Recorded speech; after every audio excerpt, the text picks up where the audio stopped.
All right, thank you very much for attending this seminar. Roger, about 3 years ago, hinted to me that there was something called slides that he had never been published. Let's just take one step back. 2005, I was at Expo for the first time. I ended up winning this book, and Mr. Burke gave it to me. Okay, it's a beautiful book, nice book. And in that time frame, people talked about different books, the Holy Grail, the Bible, whatever. One of the other books that I had found was Pinball, The Lure of the Super Bowl by Gary Flower. I showed this to Gary that I bought his book, and he said, "Sorry, no refunds." That's all right. I told him that I bought it on eBay for 50 cents. He was a little insulted. But I had found somewhere this book, also on eBay at that time, Roger Sharpe's book, for $5.89. Bargain. Yeah. You can buy it from Hardback? hardback. And it was, believe it or not, in the Chicago School District. Is the issue one? It is not issue one, but very interesting. I have this library card from the school, which is signed by Greg Ferris, who took this book out in school. So this is how old this book is. Greg Ferris. Grammar school, that is. Yeah, there's some names on here. You see Rich. I thought he was in California, but yeah, I have the card. And I also have it signed by Jack, your two boys, Josh and Zach. Wow. So they said it was an old bedtime story that you like to read today. Yeah, really. Anyway, that Certain book, sections. that book was printed in '75, which is now 40 years old. And Roger talked about the unpublished story. So I want to give, press on time, we're going to get through some slides because. Well, we're going to do slides as we go along. I mean, The whole premise of this is, I mean, the few talks that I've done over the years, and there was a period of time where I didn't do any, as Josh said, my son, I've always tended to kind of wing it or anything that's prepared. I know most of the guys that come and do talks have everything prepared, they have slides, they have all sorts of stuff. And when I mentioned to Dave about the possibility and how I felt to actually uncover and unearth some of my stuff, I started putting things together. And wanted to just share, because I never ever talked about it, really the untold story of the pinball book. And I'm assuming that most people are aware of the book, other than what Dave just held up. So, published in 1977. It is the 40th anniversary, basically. I mean, I kind of started in 1974, doing some research, teaming up with James Hamilton. We kind of got teamed up because he was brought in for a feature that ultimately appeared in GQ in the winter issue of 1975. And with lead times and everything else, that's how that stuff kind of worked. But anyway, to get to the basic of everything, and I've said this on a couple of occasions, and I know that I'm pressed for time. Sorry, Rob, I know that I'm long-winded, so you guys will forgive me if we can't get through everything I wanted to, then maybe next year or the year after if I'm still alive. I wanted a pinball machine. I mean, that's the whole premise. It's the whole reason that I'm actually sitting here in front of you, and all the things that I've achieved over the years is based on one pure and simple fact: I wanted a game. And we don't have to get into those details unless we even have a couple of moments for Q&A. So being at that time the associate editor of GQ, I basically assigned myself to do a story on pinball with the assumption that I would get to meet various people and find out how to buy a game because I didn't have a clue. I was in New York City. And I went to the library to start doing some research. This is the very first step in what ultimately became the book. And went into the stamps and looked up everything that I could think of after pinball showed up. Nothing. Flippers, tilt, I mean, you name it. The only thing that I found and uncovered was in 1972, there was a piece done by Tony Lucas in Esquire magazine. And for those who are collectors and enthusiasts of pinball, if you remember back 30 now plus years ago, the most revered game at that time was Fireball. And I'll do compliments to Jim Kaplan and the other guys who worked on it, but Fireball was a featured game in GQ, which is why it reached such heights. Not a knock on it, but it wasn't necessarily the best game that they had done, and so on. But again, it had the notoriety. When I went back to the editor to say that it was going to be a little bit more difficult because I couldn't find any books on the subject, he just offhandedly said, "Well, you think you know so much, why don't you write a book?" And he laughed, and I laughed, and I went back to my desk and thought about it for a little bit. And I had a copy editor that I had hired, and he said, "You know, you should write a book." My sister was living in New York City. She'd been working with Simon & Schuster, CBS News, and other things. And she knew some people because I did publishing. And my first meeting was set up with a company called Chelsea House Publishing. They were about on 40th off of Fifth Avenue in New York. And I was all set to go to sit down and talk to the editor-in-chief of this publishing company. And Peter Simon, my copy editor, came in and said, "What are you taking?" "Taking what?" "Don't you have those?" And I apologize in advance, I'm not trying to be politically incorrect. You have to understand what GQ was back then. Anyway, I said, "Don't you have some of those pretty pictures and flyers and things and whatever?" And I was like, because I had collected a few of those. And I said, "Yeah." And he said, "Well, you have to do something else." And I amazingly found what I had typed up to take to sell a book idea. And what I had done, the title of the book, I'll be blind to you guys, but not blind to what I have. The Great American Pinball Machine. That was the original anticipated title. Introduction to the History of Pinball Machines, Evolution of the Pinball Machine, Bagatelle, non-electric pen games, pinball games, crossover into electronics, technological advances, industry standardization. Number 3, psychological aspects of pinball machines, creative concepts behind the pinball machine, time limit effect, reward gratification in pinball, skill versus risk factor in design. Point 2, the great pinball game itself, pictures and facts, the pinball machine, a look at individual games, strategy involved to succeed, overview of the odds, whatever that meant. Number 3, the future pinball machines and the video electronic boom. And then I had my little handwritten notes. I did this in like 10 minutes. I mean, my meeting, let's say my meeting was like at 12. I'm doing this at like 11:15, knowing I have about a half hour to walk over to the place because I'm freaked out from what Peter has told me. Interviews of the major people in the industry, different arcades in the world, foreign market, decade by decade breakdown, how to play best games.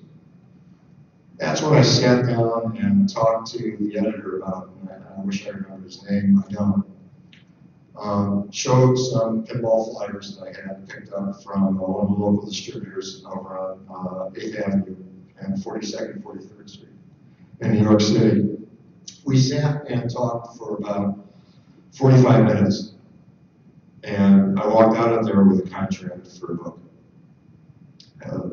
Okay, now what do? I called my sister.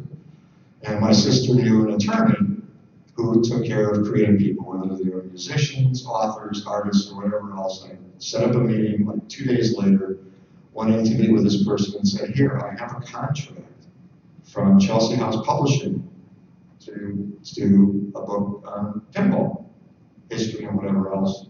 And the premise, and Jim Shelberg will appreciate this, the premise for the book, for any of you who are somewhat familiar with Groucho Marx, was there was a book that came out around that time called the Marx Brothers Scrapbook. The beauty of that oversized cocktail table book was that it was the history of the brothers told in interview fashion with pictures and what have you. That's what the premise was here. I wanted to really personalize what the games are all about. I just wanted to do reprints of flyers or whatever else. And at that point in time, James and I had already done some pictorials, if you will, on games. We've gone to a trade show, but anyway, I'm going past it, sorry, because I feel this urgency of time. So I sat down with the attorney, and we kind of went through the contract. I'm going to be very honest about it. And we got to the point where there was the financials, and he said, "They're offering you a $5,000 advance. Is that enough?" I was like, "I don't know. I don't think so." He said, "Well, everything else looks pretty good. You you should probably get an agent. Okay, so I went around to various folks. In the meantime, I was also reaching out to other publishers. Gross and Dunn, I could not find it. Maybe at some point in time the boys will, after I'm long gone, and I'll go through my copious archives. Wow, I heard a voice that I kind of know. What a surprise. Thanks, Josh. We had done a mock-up, oversized pictures that Jim and I had taken, just going to various arcades and things. And Grossman Dunlap took that to the book fair in Nuremberg, Germany. It was the annual thing back then. It was huge. They came back. They were very excited, wanting to do things. So Chelsea House is over here waiting. I have finally gotten an agent who's like, okay. And then talked to Doubleday Books. For those who are familiar with Ed Traponski's book, they wanted me to do 2 books. One would be a small little paperback with pictures, another one would just be text only. No, I don't want to do it that way. Finally and ultimately, EP enters into the scene. Bob Whitehead was the editor on the project. They got it. I wanted to do an oversized book. And the oversized book, sorry, Martin, I'm moving. Bear with me. The oversized book had to conform to, I feel this pressure of time weighing on me. Okay. No, I'm not, because I got a lot of stuff to go through. I'm not. I'm being nice. I'm being general. Oh, the oversized book had to fit the contours of an entire playfield, right? Couldn't be square, had to be long. This is an irregular sized book. E.P. Dutton had never really done basic cocktail table books. This was going to be their first venture into doing cocktail table books. So that was one of the most important parts for me. The other part, obviously, it's pinball. I need color. Need you to buy into color. We agreed. Got a contract. Agent and the attorney went through everything. So we're now in early part of 1976. The first trade show that I had gone to with James was actually a Florida state show. There's some pictures in the book of a little girl playing duck hunt or something with a gun. That was at that show. It was the first time I got a chance to meet Mel and Bushnell. They were just kind of getting launched, if you will, during that time frame. This is really kind of in the infancy. The GQ piece, James knew a fellow by the name of George Delmerico. George was the art director at the New York Times, specifically their arts and leisure section. So George came on, so now we have 3 people. And George thought, God, wouldn't it be a good idea to do a piece in the New York Times? Dave somehow found it. It's blown up somewhere. Forget about whatever the prices are that are quoted. So the arts and leisure section in December of 1975, that appears, and I'm suddenly on my way. We won't get into the court case or anything else. So during the course of events with the book, 3 years, traveling with Jim around Europe, the advance did not cover all the expense, obviously, let alone for the film. I think David had mentioned over 5,000 pictures taken.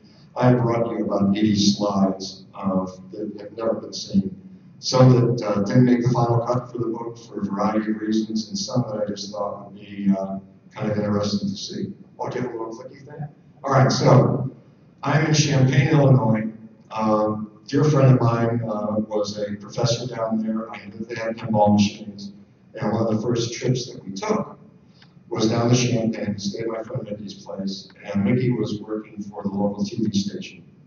And he said, hey, you want to do an interview? They have a show and whatever else, and you can talk about the fact that you're working on a pinball book. So here I am outside the studio, click. A little bit more of a close-up because, of course, God, look at that person. Go, another one. Thank you. There I am on air. And yes, I was wearing sail shoes back then before even Woody Allen was. Go. He was whoever the host was for the show. And great people. I mean, here I am, doing this on local TV, talking about the fact that I've begun working on putting together a pictorial history of pinball.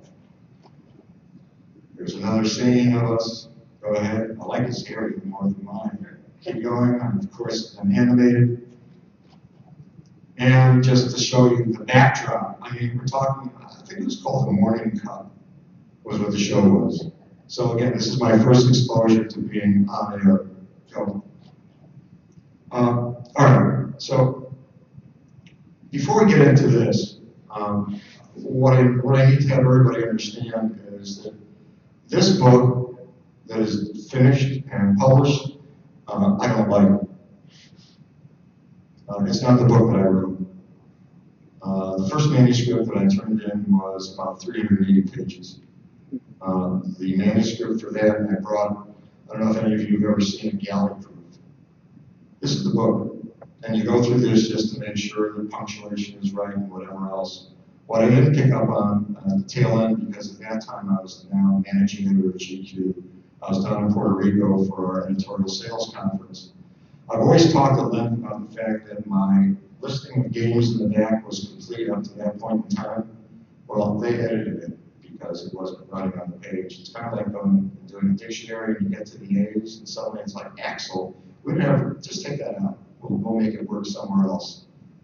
So there were some things that were done that didn't thrill me.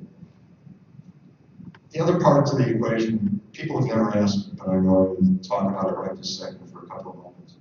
They've asked who Carl Destins and Clark Walton were. I had an editor who changed his mind midstream. I brought in a book with, you probably are reading, for any of you who have seen the book, you're probably seeing about 30% of the interviews for any of the folks. From Alan Gottlieb on through to Sam Ginsberg, Bill Gersh, Steve Kordak, Norm Clark, the list goes on and on, Jim Pavlov, Dave Christensen. They thought it was a little bit too heavy, a little bit too long, you know, we don't need to have all of this stuff. We need to shorten it. I've written a number of different books over the years. I also had aspirations to write some serious stuff, which has yet to happen for a number of reasons. But I wound up sitting down with my agent to just say, I don't want to do this anymore. I mean, we've hit a point where I had this dream, this vision, this is what we're working toward. We just traveled literally throughout all of Europe, around the United States, compiled all this stuff, and met with some remarkable individuals, have had literally tens of thousands of words transcribed from all of the lengthy interviews that I did. They want to cut everything back and change it to something. They basically want to strip it all away. And she just asked me a question. She said, do you want to do any more writing? You don't want to do any books ever again in your life? Seriously? Bear with me for a minute. Can everybody still hear me anyway? Yes. Okay, good.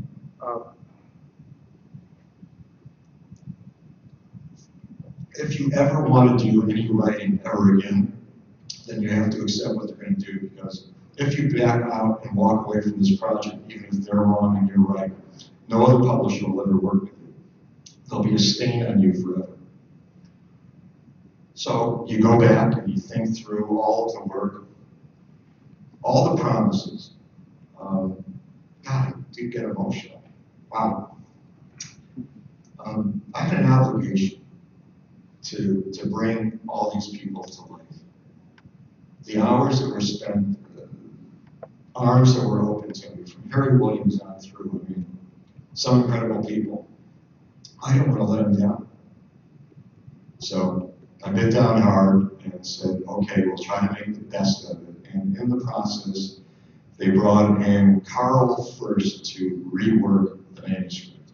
I would have final approval, kind of, but Carl was going to kind of take it over. I think Carl worked on it for about 2 months, gave up, threw up his hands in the air and said no, because I tend to be, and Josh can probably bear it out, I tend to be somewhat of a control freak. Yeah. So they brought in Clark. Clark was more understanding. I told him exactly what was going on, what I wanted to fight for, what was important to me. And I didn't want it to just be, hi, And after the fifth ball that he plays, I mean, they had come up with something where, if you're familiar with the book, in the beginning it kind of opens up, which was kind of my opening anyway, I play a ball. And then I get into the game. They wanted to do it like, you're playing all along, we'll just intersperse other stuff, and we'll have pictures. And I said, no freaking way is that going to happen. So Clark kind of contacted me in a way. I think that the editor finally threw up his hands because effectively, as I said, they kind of cut off the majority of the stuff. We kind of left the heart and soul in as best as we could, and as best as I could with the constraints. So again, the point that I wanted to bring up is the journey to bring that to life was not as simple as many people might have believed, and the fact that it almost didn't happen, it was a very real reality. So again, it's something I've never ever shared. I've never talked about it. I've looked at the book from time to time over the last 40 years. My preference, and I do have it, is to read my own original manuscript. It's much more innocent. I know that it probably needs a lot of editing, now especially in the time that's passed. But the core of it, the essence of it, the personalities that come through from the people that I talk to, that had meaning for me. A lot of the collectors, Sam Bergman and others come to mind, Pat Hamlin, and the time that he spent opening up his place. There were lengthy interviews that were just chopped. These people are kind of insignificant. This is a material story. I mean, more personal things in terms of Harry and what was going on in his life. Harry Williams, Steve Kordak, Norm DeSalle, Gordon Horley. I mean, people that aren't even in the book just got lopped off. So, again, wanted to share that with everybody so that you have hopefully a better understanding and appreciation of what ultimately came out. And I'm gratified and humbled that the book has endured for so long. I think that James's photography was just sensational. The interesting part with that, there's 9 basic shapes of photographs in the book. The best printer of color books back then was a Japanese publisher called Dai Nippon. Well, they're doing it in Japan.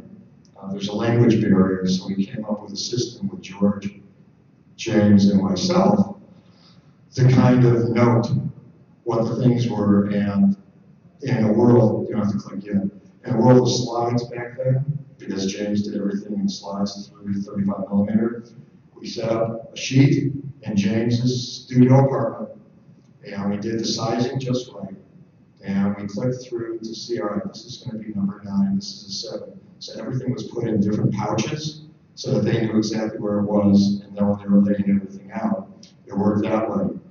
The pinball cover, another little known fact, we actually created this as a back class. It doesn't come out because the color is a little bit too intense, but James, George, and I had designed what I wanted, and we basically backlit that, and then James took a picture of it, so that became the cover. And in the world of publishing, you wind up getting color proofs. This is one of about 10 that exist in the entire world. This is the first batch of color proofs, and if Rob doesn't mind, I would like to make a donation for the auction. So, so again, that's kind of the story of the book. I want to go through some slides. I did not get to Europe. I wanted to give you a sense of things. D. Gottlieb and Company had just moved into Northlake from where they had been. I think the facility had been open for less than a year, and that's where I met Alvin Gottlieb for the first time. And I walked in. This was basically their lobby area. And the interesting part was Alvin's brother-in-law, Judd Weinberg, who I think was here a couple of years ago at Expo, was playing when I walked in, and turned and walked away. Didn't want anybody to see him or anything else, but anyway, that's Gottlieb go. Chicago Coin Machine, Sam Ginsberg's place. Again, places on Diversity, I think. A little bit west. Everybody was in the same pocket and area. For those who have been in and around Chicago, where Williams is, at California Avenue, which used to be United. The Valley factory facility was on Belmont, literally like almost kitty corner. Thought that this would be kind of interesting. Again, Chicago coined their first electrically operated pin game in 1935.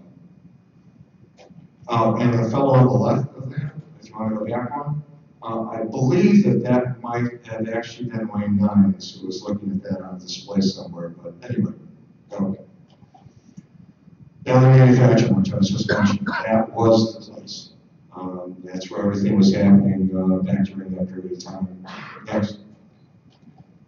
All right, Jim, what game? Ooh.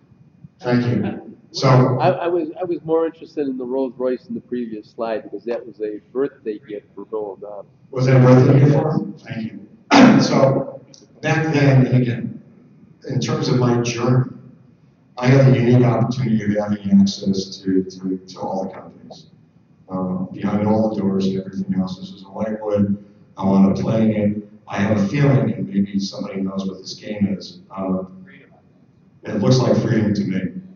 Before they got rid of the pop-up down there, they changed it. Well, they had to because of Hans Rosenzweig saying it has to be an Italian bottom, otherwise I'm not going to take X number of containers.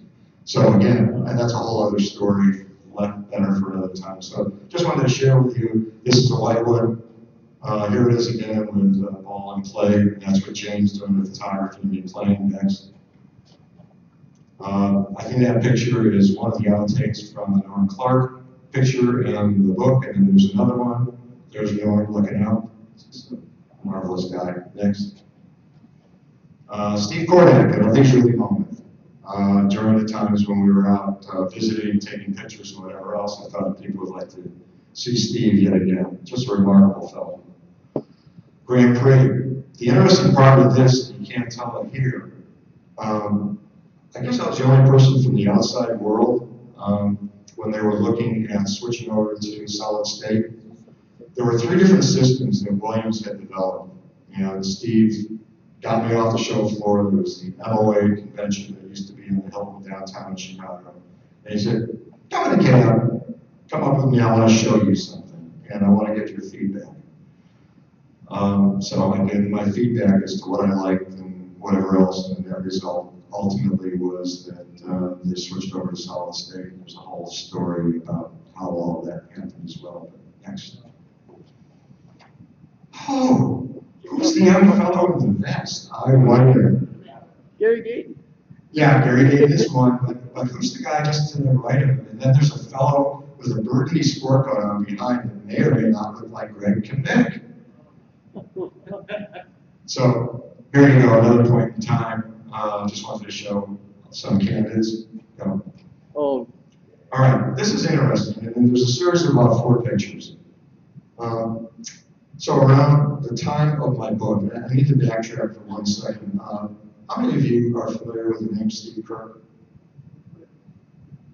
Very talented, kind of deranged designer. Worked for a while with Godby, worked for a while with almost everybody. If you take a look at Buffy out there, that's a redo of his Swords of Fury that Williams wound up doing. Tom Snyder had a late show called Tomorrow, I think, that came out after Johnny Carson. And Pinball was getting a little bit more popular. My book was already out. This is 1977.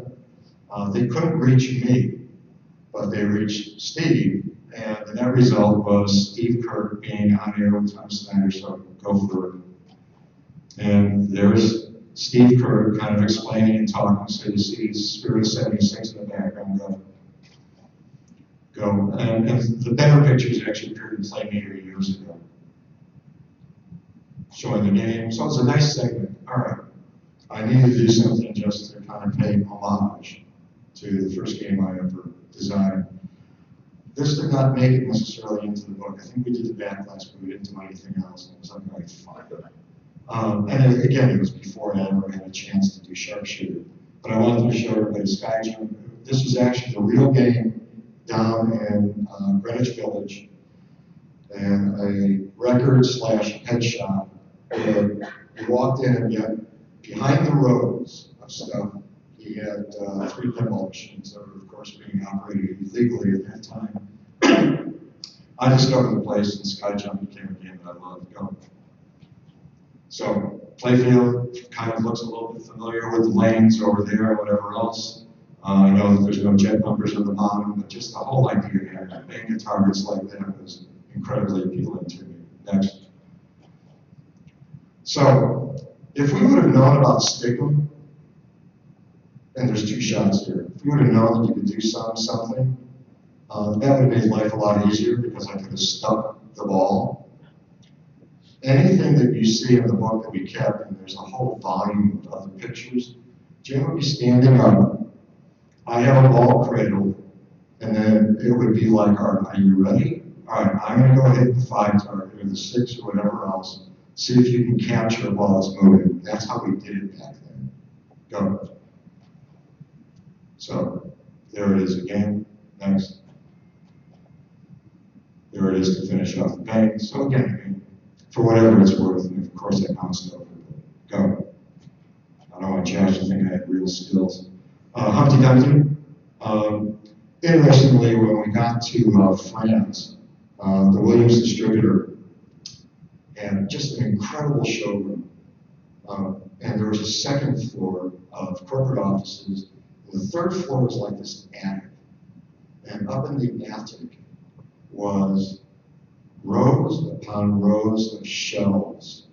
And if you take a look at some of the pictures we have in there, a lot of them didn't make the cut. It was just, we spent 2 full days there with me taking out back glasses, putting them down. I had like a black velvet thing so we could have some background. This is just on the floor of just back glasses. I mean, literally hundreds upon hundreds of back glasses.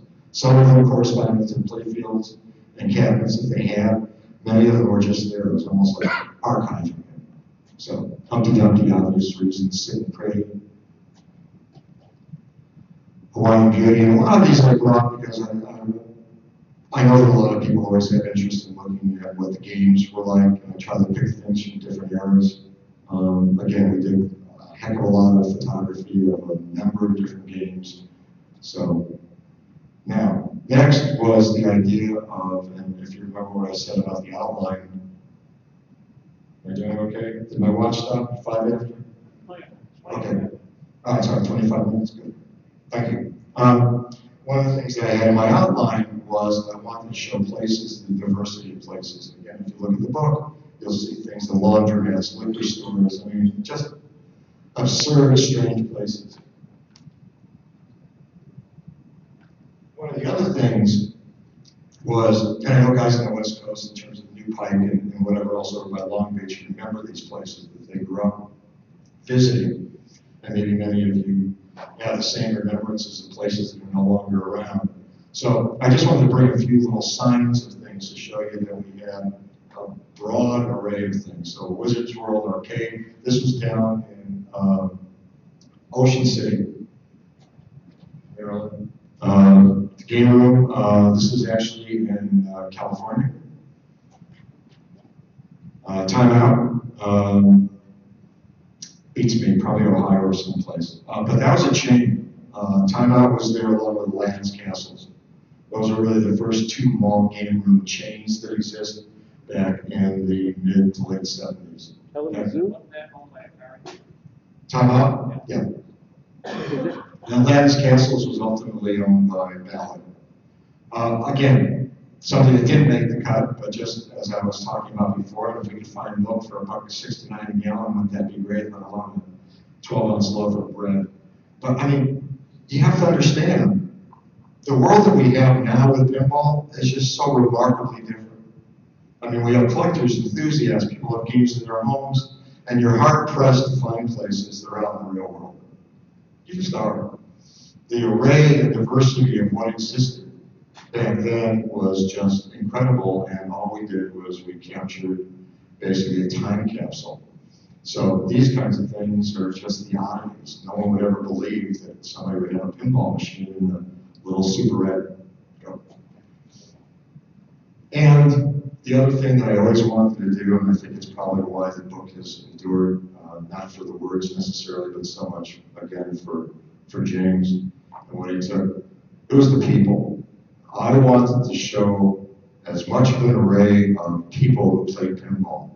Guys, gals, children, grandparents, whoever it was. I wanted to show to the world that here is something that is truly unique, truly magical, and something that spans generations. And there's Challenger as a two-player game, so whoever this guy was, it's like, hi, go. Of course, a husband and wife, and obviously he's holding on to a purse while she plays.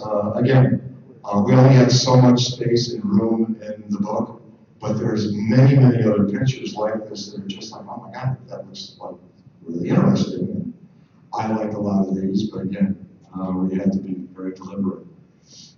Just again, a lineup of games in some small place, the photograph booth in the back, and forgetting about the styles, there's just a whole little array of folks. Go. I liked always the close-ups. Always like to see people's expression. To see, you know, I mean, look at it, both of them. It's all, you know, they're mesmerized. They don't know what's going on. I mean, but what a thrill that had to be. That experience for that moment, capturing it at that precise second. Yeah, next. Of course, we've all felt that way, whether or not we've ever expressed it as such. Needed to show the pain and the agony of defeat. Loved it.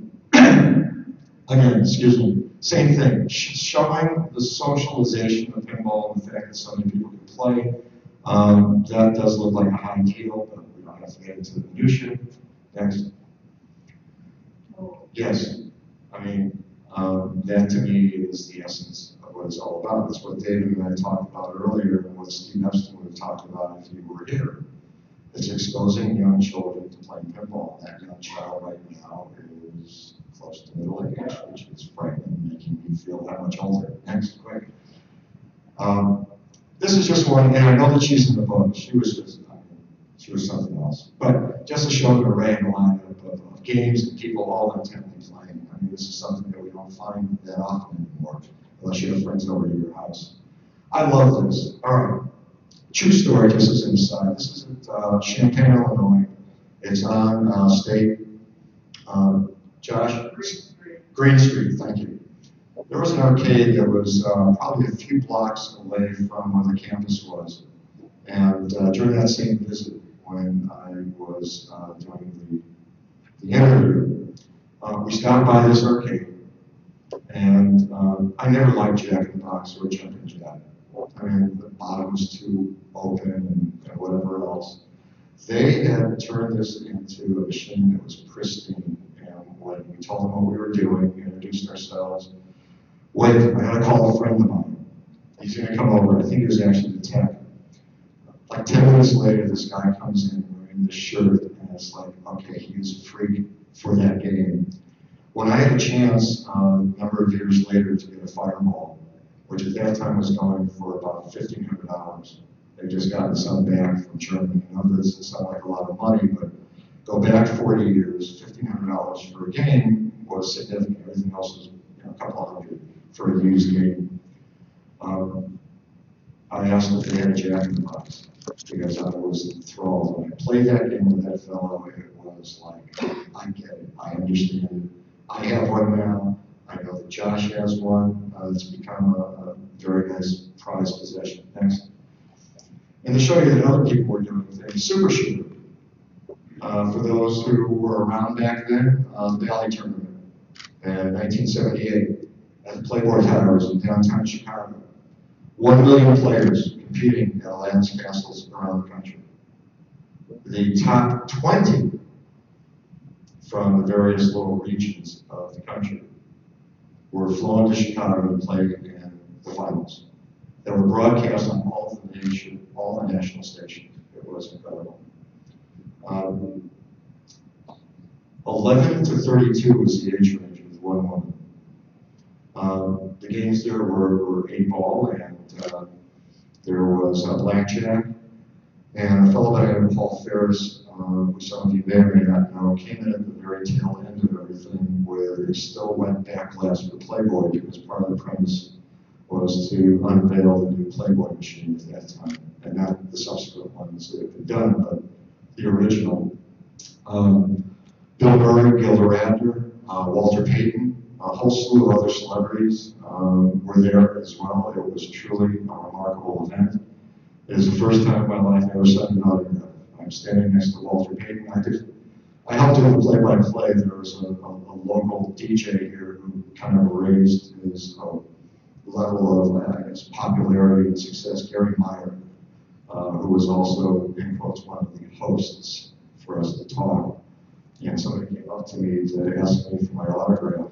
And I remember turning to Sweetness, to Walter Payton. What do you sign? He said, I signed Sweetness 34. I was like, okay, well, I'll try to come up with something. And I came up with something that I tend to use even now. But again, Super Shooter was an amazing event. Yep. Again, some more pictures, a little bit out of focus, my apologies. Spinball. Oh, it is in focus. Good. Next. Some of the details, some of the work that everybody always likes seeing. This is kind of like going down memory lane in terms of what the art was like and all the rest of it. Next. Interesting game, obviously. I forget what that one was, but Olympic? Thank you. Yes, you're right. So, just another outtake. All right. Chicago Coin at one time was doing some large flippers. I thought that people would appreciate and enjoy the large flippers. So there's a couple of shots of that. Go. Because I know that didn't make the book. It just seemed too bizarre when we were looking at it. We blew it up, we sheet, but I've always thought that's kind of interesting. Thanks. And the same, again, it's me flipping high with ball save. Criterium 75, something I know that everybody's really familiar with. It's one of those European companies, and go for it. So there's a second sequence of somehow, maybe not. Oh, the thicker ones, okay. Safari, just some beautiful artwork from the bygone era. Next. Guys and Dolls from Gottlieb. I just love the artwork from the 40s and 50s when you still had just the old wood rails, Cupidon. Paul Bunyan, again, with the 6 flippers. Next. I thought that would be intriguing to see. There's a close-up of my hand rolling a ball on a playfield. Because we were talking about illegal games and whatever else, this is another one of those roll-through games. It wasn't necessarily because of an illegal restriction with no plunger allowed or whatever else. That was just the way the game was designed back whenever. But I always liked the cabinetry and everything else. I just thought it was beautiful. And I like the backlash on that. Next. Criterion, I guess we did do it. It's just my fault on the sequence. Interesting with 3 captive balls. And Criterion was bicycling was the thing. Next. There it is. Bicycling is the thing. So we did a series of pictures that were like this. We do a backlash, we do a play field, we do a full-on shot, 3/4. And then we kind of go through the process. Typically, what would happen, this is a good place to start. Typically, what would happen, James would position himself, I'll do it here without breaking my neck. I would get up on a chair because of overhead lighting, glare, and whatever else, and I'd have like a black belt. Okay, how's that? Working for you? Hurting my arm. And I would travel and take that around and stand on chairs, stand wherever I could to block out things so that we could get the best look possible. Next. Another close-up. My arms by then were probably shredded. Next. All right. I thought this would be interesting. This did not make the book. It's talked about in text. I thought that we were going to have somebody else that was going to be appearing tomorrow night, and I thought that he might have appreciated this. Dynamite was from Allied Leisure. It is the first game that was, in quotes, electronic and just regular electromechanical. And at that point in time, the big thing was, go next, was Jimmy Walker. Dynamite. So this was a game, I mean, basically, if you take a look at it, you really think it's almost like a Monopoly game, forgetting about the level of the artwork. But you have four drop targets, just kind of primed right there to block everything. You know, real basic design from this period of time, which was 1975. This actually predated the Merco game that came out as the, in quotes, first solid state. They were based out of Arizona or someplace, from what my memory is. Next. For those who were not aware of the fact that Allied Leisure actually did a number of different games back then. Dynamite was the first. Think about Shaker Roll and Spooksville and whatever else they did, which was in an upright calendar. Think of Varcon, but a little bit different in terms of just the era. And Varcon, I think, is on the floor as it is every year, and you'll see that's what Williams did a number of years back when we were looking to try to come up with a configuration we had, just as an industry, to fit pinball into what a video game footprint was. So Thunderbolt was game number 2, and then for all of you guys that love Hugh Candy and everything else, Roy Clark was their third and actually their last game that they wanted to do. But again, I mean, very basic kind of games. You can see the same kind of yellow targets that are over here that they had used before, almost in the same place. Highway F4, it's blocking, it's doing whatever. But again, I thought it was kind of interesting to kind of show that. Next. Just another mood shot for whatever it's worth. Evil. I like this just because I like the game. It's a game that I actually wound up getting from Valerie for a project that I worked on. So, Ares, I know, is one of Josh's favorites. Great game. I think a guy by the name of Jim Kaplan might have worked on that just a tad. Yeah. But it was, and again, it was a tribute, if you will, to Jack in the Box and whatever else in some of the other games that had similar configurations. But if you take a look, it's the same premise that I just kind of opened before with Captain Fantastic. I needed playfield shots like this that we could put in, and we just ran out of room. Next. This is in the book. I thought that Dave Christensen's work back at the time was just brilliant. I just loved what he was able to capture. And you know, we used to talk about the artwork being reminiscent and being really influenced by a time frame of Terry and the Pirates, which the majority of you probably don't know, but it's the old comic book cartoon type of styling that was very rich, very depth and dimensional. Next. All right, so there was a point in time when pinball had kind of metamorphosized into being this very desirable product for the home. What a strange coincidence. Fast forward, it is again now. Mattel actually did 5 minutes. All right, Mattel actually did a full-size game called Vegas. They never made it into commercial production. Harry Williams was brought in by Brunswick to do game design and development. I flew out to meet with Harry in Palm Springs, and I was going to be working with him before things kind of blew up with them. But this is from some other advertising, whatever else, downsized game. Boom, go. Those are some of the games and some of Harry's designs and what he was doing. Fully electric, I mean, not like a Zizzle game. Go. The last picture in the book is a picture of a game called Temptation, which was from Sega.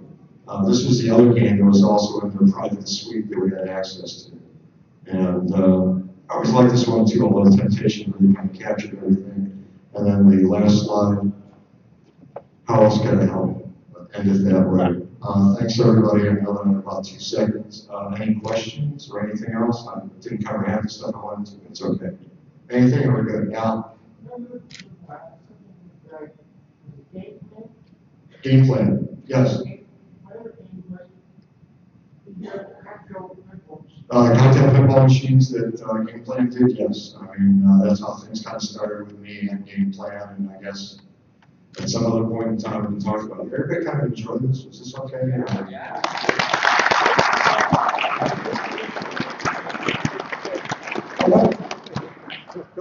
Hey guys, I just want to mention one thing from an older player, collector, and so forth. I remember when Roger's book came out, we just couldn't get enough of going through page by page. And his viewpoint was so different at the time.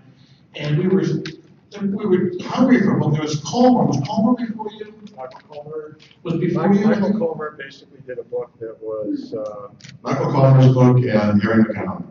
Harry McGowan's book, a fellow I think out of Canada, around, was before me.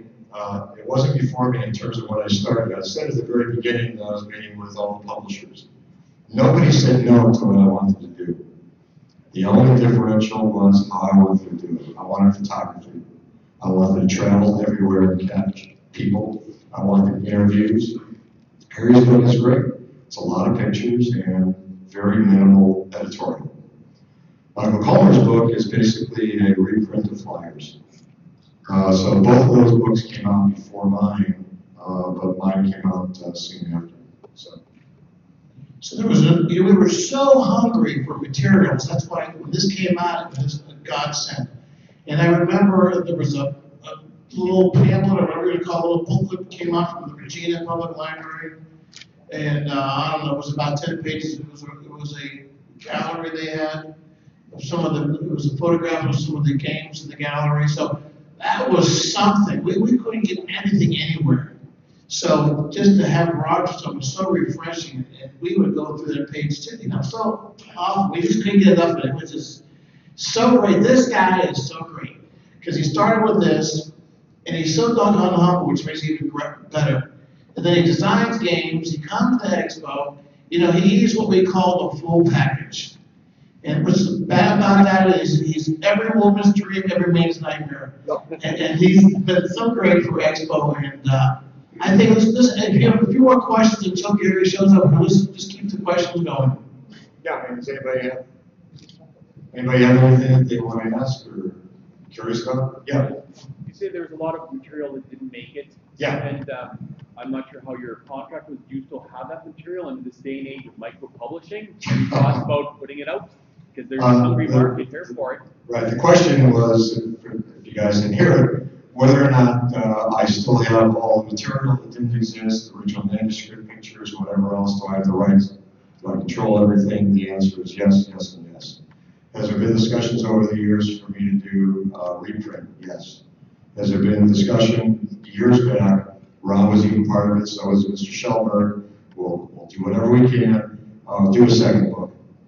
And I think the problem is twofold. One, I can't talk about it like right now, but let's say when their interest was 20 years ago.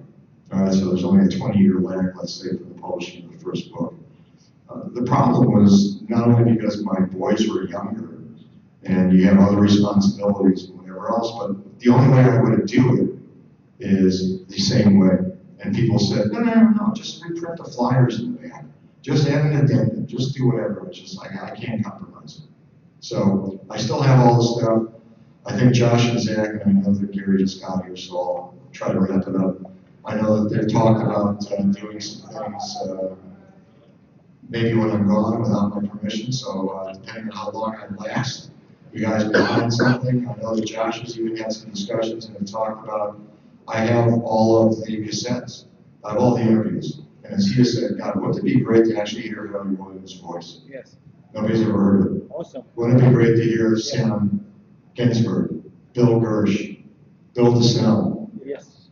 I mean, the list kind of goes on and on and on. So maybe there'll be something that way, not necessarily self-published, micro-published, or whatever else. Hey guys, thanks. I'm sorry, my time is cut off.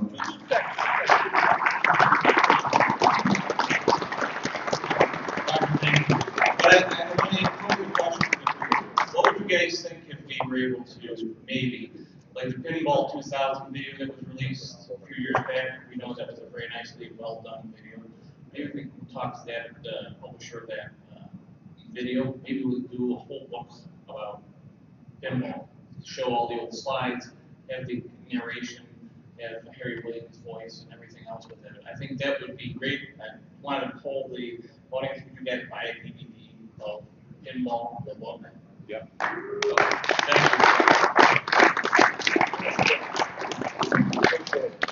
Thank you. Yeah, really. Thanks, man.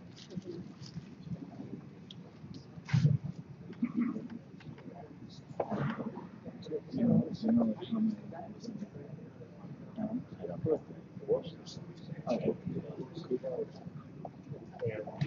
people themselves for that to be over there.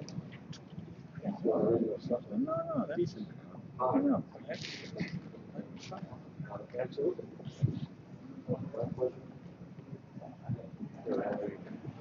Get over here. Hi, guys. Here. Hey. Okay.